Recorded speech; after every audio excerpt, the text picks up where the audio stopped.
Assalamualaikum warahmatullahi wabarakatuh. Perkenalkan, nama saya Nur Aziza Thohar dari Prodi Pendidikan Agama Islam, Fakultas Tarbiyah dan Keguruan UIN Sunan Ampel, Surabaya. Dengan NIM 0602012365. Di sini saya akan menjelaskan tentang materi pendidikan agama Islam untuk SMP kelas 7. Pembahasan yang pertama adalah pokok-pokok bahasan yang dalam materi PAI SMP kelas 7 semester 1 dan semester 2. Pada semester 1 bab pertama ada Al-Quran Hadis tentang bagaimana Al-Quran Hadis menjadi pedoman hidup serta isi kandungan surah An-Nisa ayat 59 dan surah An-Nahl ayat 64. Pada bab kedua ada materi akidah tentang meneladani nama-nama baik Allah dan sifat Allah, yang mana di dalamnya dijelaskan tentang nama-nama baik Allah atau Asmaul Husna, Al-Alim, Al-Kabir, As-Sami, dan Al-Basir. Kemudian bab ketiga ada akhlak, yakni menghadirkan sholat dan zikir. Di dalamnya dijelaskan tentang makna serta hikmah dari sholat dan berzikir. Kemudian pada bab 4 ada materi fikih. Fikih di sini menjelaskan tentang mengagungkan Allah serta tunduk terhadap perintahnya. Perintah agama di sini menjelaskan tentang bagaimana dan tata cara sujud syukur, sujud sahwi, dan sujud tilawah. Serta bab terakhir pada semester 1 atau bab 5 menjelaskan tentang peradaban timur Islam, yaitu tentang berdirinya peradaban pada masa Bani Umayyah di Damaskus serta kemajuan peradaban Islam pada masa Bani Umayyah di Damaskus. Lalu pada semester 2 bab pertama juga ada pula Al-Quran dan Hadis tentang alam semesta dan isinya sebagai tanda kekuasaan Allah, yang dijelaskan dalam isi kandungan surah Al-Anbiya ayat 30 dan surah Al-A'raf ayat 54. Pada bab kedua ada materi akidah, yakni tentang iman kepada malaikat Allah dan hikmah dari iman kepada malaikat Allah. Lalu pada bab ketiga ada materi akhlak tentang menghindari ghibah dan melaksanakan tabayun. Di dalamnya dijelaskan bahwa agama melarang ghibah. Lalu kemudian bab keempat ada fikih, yakni rukhsah dalam beribadah. Dan bab terakhir yaitu bab kelima ada SKI dengan materi peradaban Islam atau kota pada masa peradaban Islam di Barat. Selanjutnya adalah pembahasan yang kedua, yakni membahas tentang tajwid pada semester 1 dan semester 2. Pada semester 1 dijelaskan tentang alif lam syamsiyah dan alif lam qamariyah. Alif lam syamsiyah adalah alif lam yang bertemu huruf-huruf syamsiyah, sedangkan alif lam qamariyah adalah alif lam yang bertemu dengan huruf-huruf qamariyah. Huruf-huruf syamsiyah adalah ta, sa, dal, dal, ro, zai, shin, shin, so, do, to, do. Sedangkan huruf-huruf qamariyah adalah ba, ba, jim, ha, kho, ain, ghain, fa, kof, kaf, lam, nun. Contoh-contoh dari alif lam syamsiyah adalah wasyamsi, wasyamsi. Wasyamsi di sini adalah alif lam yang bertemu dengan huruf shin, jadi bacanya disamarkan. Kemudian contoh alif lam qamariyah adalah al-huda. Al-huda di sini adalah alif lam bertemu dengan huruf ha, di mana cara bacanya adalah jelas.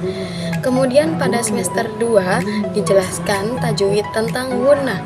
Gunnah di sini adalah mendengungkan atau berdengung secara lama, yakni selama 2 harokat. Gunnah di sini ada 2 huruf, yakni nun bertasydid dan mim bertasydid. Contohnya adalah inna dan summa.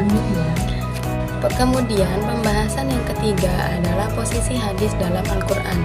Hadis adalah hukum kedua setelah Al-Quran, di mana bersumber dari perkataan, perbuatan, atau ketetapan dari Rasulullah.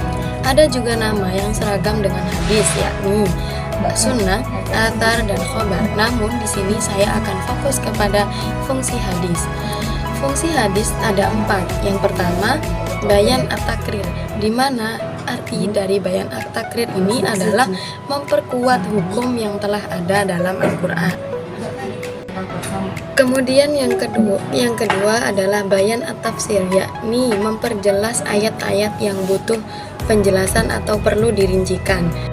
Yang ketiga ada bayan at-tasyri', yakni menjelaskan hukum yang memang tidak ada dalam Al-Quran. Yang keempat adalah bayan an-nasakh, yakni membatalkan hukum yang awal dan memberikan hukum baru karena hukum baru dianggap lebih maslahat. Pembahasan yang keempat adalah iman kepada malaikat Allah, yang mana kita telah mengetahui ada 10 malaikat yang wajib diketahui oleh seluruh umat Islam. 10 malaikat ini adalah Jibril, Mikail, Israfil, Israil, Munkar dan Nakir, Rokib dan Atid, Malik dan Ridwan. Kemudian, bagaimana caranya agar siswa dan siswi itu dapat beriman secara menyeluruh kepada malaikat Allah? Saya memiliki 3 tahapan. Yang pertama, guru perlu mengajarkan bahwa hidup kita selalu diawasi oleh 2 malaikat, yakni malaikat Rokib dan Atid, di mana malaikat Rokib selalu bertugas mencatat amal baik kita, sedangkan malaikat Atid bertugas untuk mencatat amal buruk kita. Kedua malaikat tersebut ada di 2 pundak manusia di setiap harinya. Cara yang kedua adalah siswa diperintahkan mencari ayat beserta terjemahannya tentang meningkatkan ketaatan dan keimanan kepada malaikat Allah. Kemudian yang terakhir, siswa diperkenankan mencari kelompok, kemudian mencari ayat serta terjemahannya tentang 10 malaikat Allah beserta tugasnya.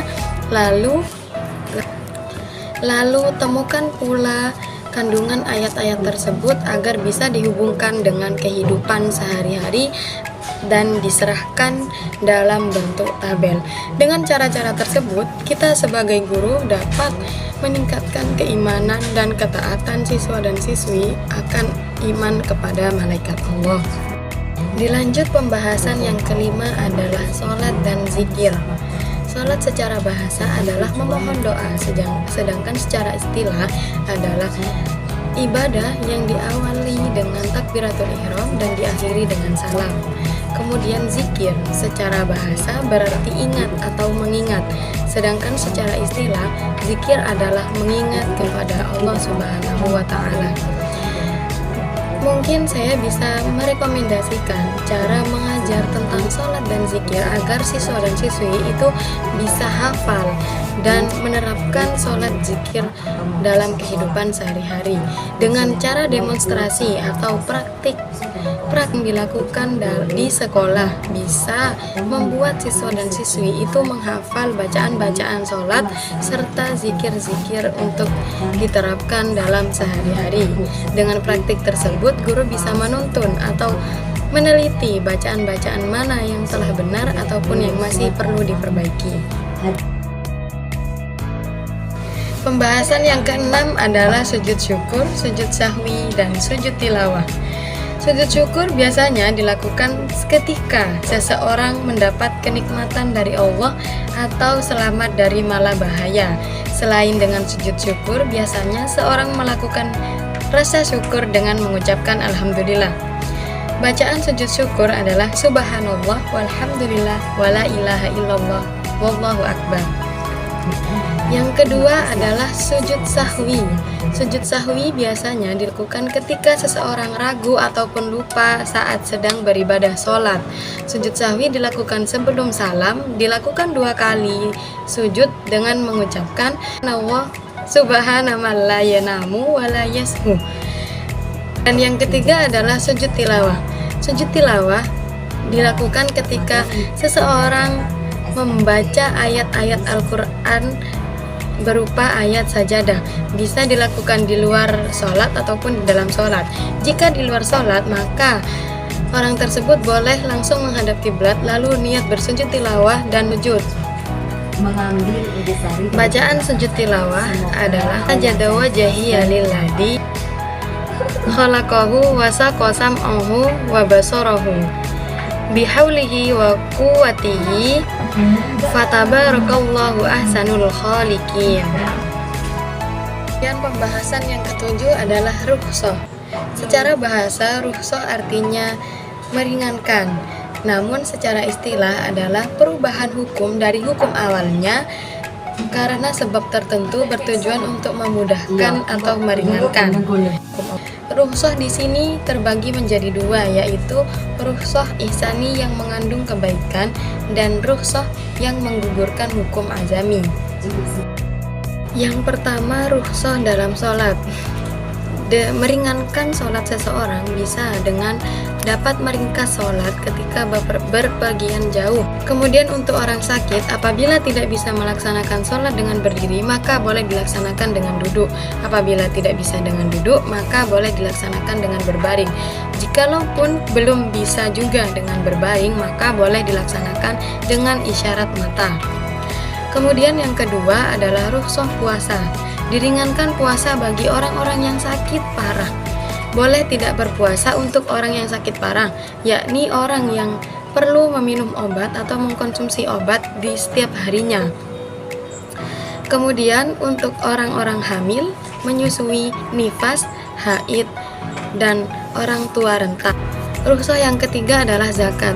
Zakat fitrah yang biasanya dibayarkan dengan bahan-bahan pokok diringankan dengan boleh membayar dengan uang tunai. Kemudian boleh juga zakat diwakilkan dengan orang lain apabila orang tersebut tidak mampu melaksanakan sendiri. Kemudian yang keempat adalah kondisi yang diringankan dalam haji. Yang pertama adalah haji dilaksanakan bagi yang mampu. Kemudian yang kedua adalah haji dilakukan setahun sekali. Yang ketiga, haji boleh ditunda meskipun dia mampu. Pelaksanaan haji yang diringankan ada tiga, tamattu, qiron, atau ifrad. Tamattu adalah melaksanakan haji terlebih dahulu kemudian umroh. Qiron adalah umroh terlebih dahulu kemudian haji, atau ifrad melaksanakan kedua-duanya secara bersamaan. Pembahasan yang ke-8 atau yang terakhir adalah sejarah berdirinya Bani Umayyah. Umayyah didirikan pada tahun 661 Masehi. Bani Umayyah merupakan yang memerintah setelah masa Khulafaur Rasyidin. Dinasti ini didirikan oleh Muawiyah bin Abu Sufyan dan berpusat di Damaskus, Suriah. Kekuasaan Bani Umayyah berakhir pada tahun 137 Hijriah. Bani Umayyah memerintah selama sekitar 90 tahun dan dikenal karena memperluas wilayah Islam hingga ke Spanyol dan India, meskipun kerap ditandai ketidakpuasan internal. Dan keruntuhan Bani Umayyah terjadi akibat perpecahan internal serta serangan Bani Abbasiyah pada tahun 750 Masehi. Mungkin cukup sekian yang bisa saya sampaikan tentang materi PAI SMP kelas 7 ini. Atas perhatiannya saya ucapkan terima kasih yang sebesar-besarnya. Wassalamualaikum warahmatullahi wabarakatuh.